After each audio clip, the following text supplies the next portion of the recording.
Prashant കൃഷ്ണനുണ്ട്, crime branch ആസ്ഥാനത്ത്. പ്രശാന്ത്, ഇപ്പോൾ സാധാരണ നിലയിൽ ഇന്ന് ഉണ്ണികൃഷ്ണൻ പോറ്റി ഇവിടേക്ക് എത്തേണ്ടതില്ല എന്നാണ് അനന്തൻ നൽകുന്ന വിവരം. അപ്പോൾ അടൂർ പ്രകാശിൽ നിന്ന് മൊഴിയെടുക്കുന്ന അതേ സമയത്ത് തന്നെ ഉണ്ണികൃഷ്ണൻ പോറ്റിയെയും വിളിച്ചു വരുത്തിയിട്ടുണ്ട്.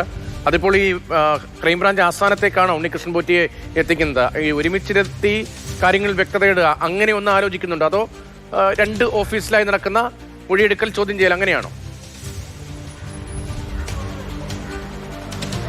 രതീഷ്, ഇന്ന് UDF കൺവീനറുടെ മൊഴിയെടുക്കൽ കൂടുതൽ നിർണായകമാകുന്നത് ഉണ്ണികൃഷ്ണൻ പോറ്റിക്ക് ഇന്നലെ ജാമ്യവ്യവസ്ഥ പ്രകാരം ഇന്നലെ SIT മുൻപാകെ ഓഫീസിൽ ഹാജരായാൽ മതി. പക്ഷേ ഇന്ന് രാവിലെ അദ്ദേഹം ഈഞ്ചയ്ക്കലുള്ള SIT ഓഫീസിലെത്തി, അവിടെ നിന്ന് മടങ്ങിപ്പോയി.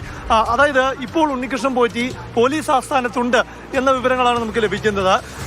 ഉണ്ണികൃഷ്ണൻ പോറ്റിയും അതുപോലെ തന്നെ UDF convener Adoor Prakash MP ഇപ്പോൾ പോലീസ് ആസ്ഥാനത്ത് തന്നെ ഉണ്ട്.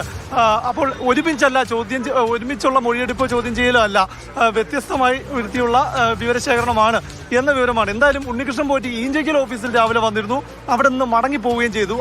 അതിന് സ്ഥിരീകരണമുണ്ട്. ഇപ്പോൾ പോലീസ് ആസ്ഥാനത്തുള്ള ക്രൈംബ്രാഞ്ച് ഓഫീസിൽ തന്നെ ഉണ്ണികൃഷ്ണൻ പോറ്റി ഉണ്ട്. പക്ഷെ അത് ഒരുമിച്ചിരുത്തിയുള്ള ചോദ്യം ചെയ്യലല്ല എന്നാണ് മനസ്സിലാക്കാൻ സാധിക്കുന്നത്. എന്നിരുന്നാൽ പോലും വളരെ പ്രധാനമാണ്. കാരണം ഈ അടൂർ പ്രകാശ് MPയെ ഈ ശബരിമല സ്വർണ്ണക്കൊള്ള കേസുമായി ബന്ധപ്പെട്ട വിവരശേഖരണത്തിനായി ഇന്നിപ്പോൾ ആദ്യമായി SIT വിളിച്ചു വരുത്തുമ്പോൾ ആ സമയം തന്നെ ഉണ്ണികൃഷ്ണൻ പോറ്റിക്ക് ഇന്നിപ്പോൾ നിയമപരമായി, അതായത് ജാമ്യവ്യവസ്ഥ പ്രകാരം ഇന്നിപ്പോൾ SITക്ക് മുൻപാകെ എത്തേണ്ട കാര്യമില്ല. പക്ഷേ ഇന്ന് അദ്ദേഹത്തെയും SIT വിളിപ്പിച്ചത് ഈ മൊഴികൾ സംബന്ധിച്ച വ്യക്തത വരുത്തുന്നതിന് വേണ്ടിയാണ് എന്നതാണ്. അതായത് അടൂർ പ്രകാശും ഉണ്ണികൃഷ്ണൻ പോറ്റിയുമായുള്ള ഫോട്ടോകൾ, ചിത്രങ്ങൾ പുറത്തു വന്നു, പല ഘട്ടത്തിലായി പുറത്തു വന്നു. അടൂർ പ്രകാശിന്റെ വിശദീകരണങ്ങൾ പുറത്തു വന്നു.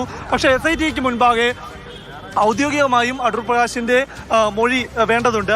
ആ മൊഴി എടുക്കുമ്പോൾ ഉണ്ണികൃഷ്ണൻ പോറ്റി മുൻപ് കൊടുത്തിട്ടുള്ള, അല്ലെങ്കിൽ ഉണ്ണികൃഷ്ണൻ പോറ്റി പുറമെ ഈ ശബരിമല സ്വർണ്ണക്കൊള്ള കേസുമായി ബന്ധപ്പെട്ട മറ്റു പ്രതികളിൽ നിന്ന് ലഭിച്ചിട്ടുള്ള മൊഴികളുടെ കൂടി അടിസ്ഥാനത്തിലാണ് ഈ അടൂർ പ്രകാശുമായുള്ള അടൂർ പ്രകാശിന്റെ മൊഴിയെടുക്കൽ നടക്കുന്നു. അതേസമയം തന്നെ ഉണ്ണികൃഷ്ണൻ പോറ്റിയെയും വിളിച്ചു വരുത്തിയിട്ടുണ്ട് എന്നത് പ്രധാനമാണ്. പക്ഷേ രണ്ടുപേരും രണ്ടായി തന്നെയാണ് മൊഴിയെടുക്കലും ചോദ്യം ചെയ്യലും എന്നതാണ് മനസ്സിലാകുന്നത്.